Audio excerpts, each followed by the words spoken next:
Welcome back to the Piping Pastor. Today we'll be discussing the difference between happiness and joy by looking at the poetry of Elizabeth Barrett Browning.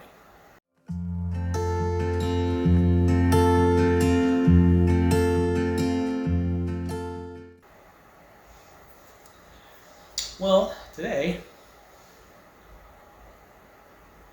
you may notice a difference in the sound. I have misplaced my microphone. On returning from our wee holiday in Indiana, I can't find it anywhere. I had thought I packed it away safely, but apparently not. So I'm going to give it a go with this without the microphone. See if I can edit the sound in such a way to make it at least understandable. And then I'll be ordering a new microphone, of course. I think I like the sound better, especially if I'm outside with the windscreen. But for this go round anyway, it's just going to be the mic that's built into the phone there. But I am today in my Curtis Mearsham Churchwarden smoking some tobacco from the pipe buffer.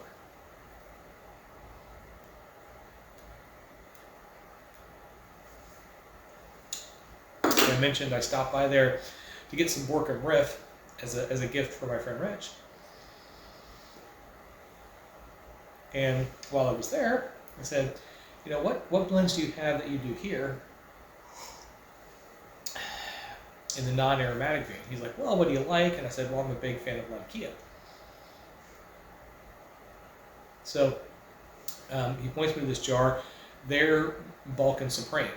And I pop the jar open, and the Latakia just punches me in the face. It was, beyond Northwoods. I mean, it was the jar note there was just way, way up there. Which I like. I don't mind a Latakia bomb. So I was like, all right, yeah, I'll do a couple ounces of that. And this is my first time smoking it.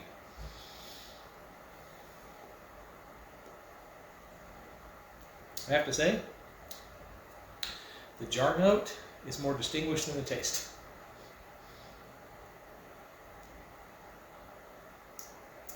I mean, it's not bad, but considering the scent, even now when I open the bag up to load my pipe, I was like, wow, this is going to be something. I was expecting to be laid out, and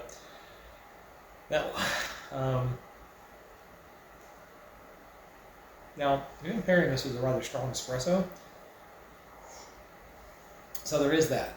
But still, I mean, I chose the really strong espresso because of the scent of this tobacco.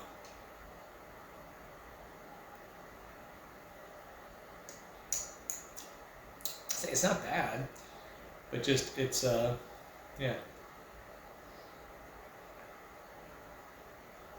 what I was expecting taste-wise. It's far more mild. Not quite, nondescript. I mean, there is some flavor there. It's a shag cut, so it burns nice, burns really cool.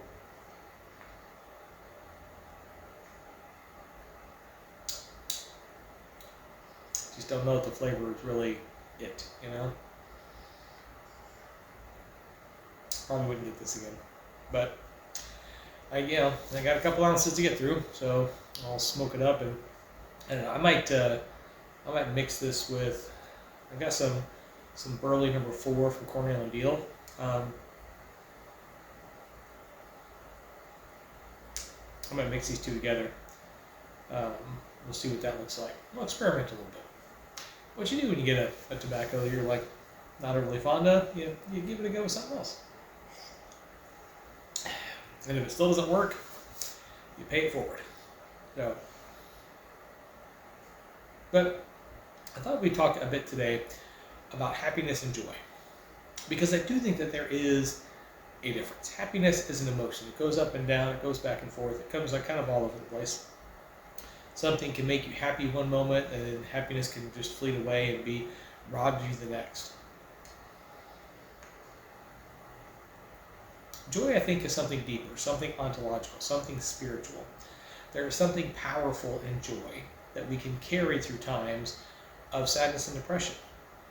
Doesn't necessarily mean that you're doing cartwheels and shouting with praise hands in the air, but you can still have peace and joy in your heart, even when going through something difficult.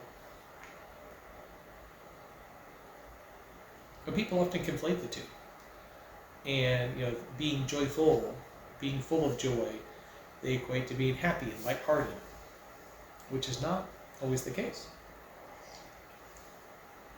And that's what we have in this poem today by Browning. This poem is called Song. Weep as if you thought of laughter. Smile as tears were coming after.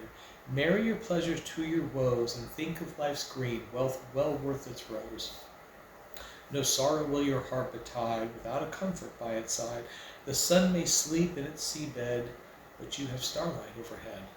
Trust not to joy, the rose of June, when opened wide, will wither soon.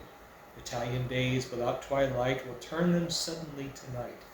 Joy, most changeful of all things, flits away on rainbow wings, and when they look the grayest, know it is that they are spread to go. So she's talking there about joy as in like the emotion of happiness. It doesn't always stick around, and is not to be trusted because it's temporary.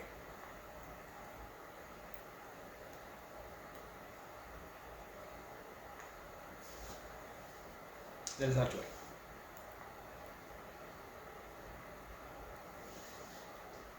That is an emotional response to good circumstances. That is happiness.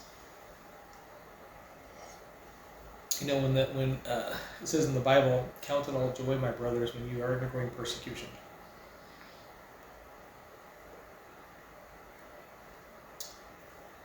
We're not being told there to fake being happy even though we're in bad times. That's where a lot of Christians mess up. I think we're not allowed to be sad. We're not allowed to fight depression. We're not allowed to be melancholy or any other negative emotion, angry, frustrated, because we're supposed to be full of joy. If we have the peace of Christ and the love of Christ, we should be full of joy. Which we should be. Doesn't mean we can't be angry and sad. Because joy is not an emotion. It doesn't say count it all happiness when you undergo suffering. It doesn't say you should be full of happiness. It says joy. So joy means something else. It means something deeper. It means something more significant. Joy is a state of being based in long-term views, eternal views. You can be happy one moment and sad the next. You can order your favorite meal at a restaurant and be immensely happy that you're about to have this great meal. And have it show up and be rubbish. And then what happens to your happiness then? It flits away.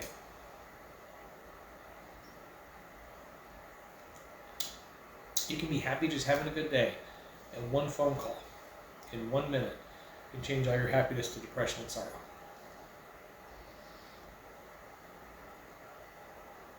When we look to happiness, we set happiness as a goal rather than joy, rather than that peace and fulfillment of joy. When we set happiness as a goal, that's when we fall and fail. Because, I should be happy, right? It's part of the American dream, for those of you here in the Americas, right? Life, liberty, and the pursuit of happiness.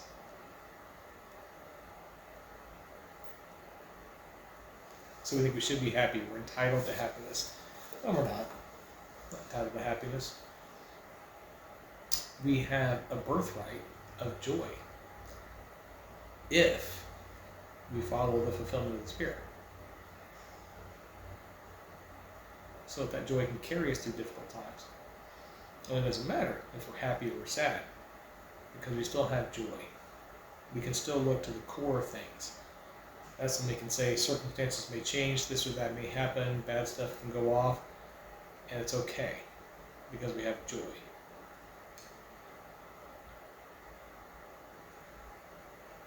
So find what the source of your joy is. Whatever your ontological source of truth is. Seek that. Know what that joy is. And then let happiness come and go on rainbow wings. Enjoy it for a while, but then it flits away. Know that you have something more solid underneath. Well, I'm going to turn back to this sadly mediocre tobacco, finish this pipe up, and then probably do some mixing. So I hope you have a lovely week. As always, happy reading.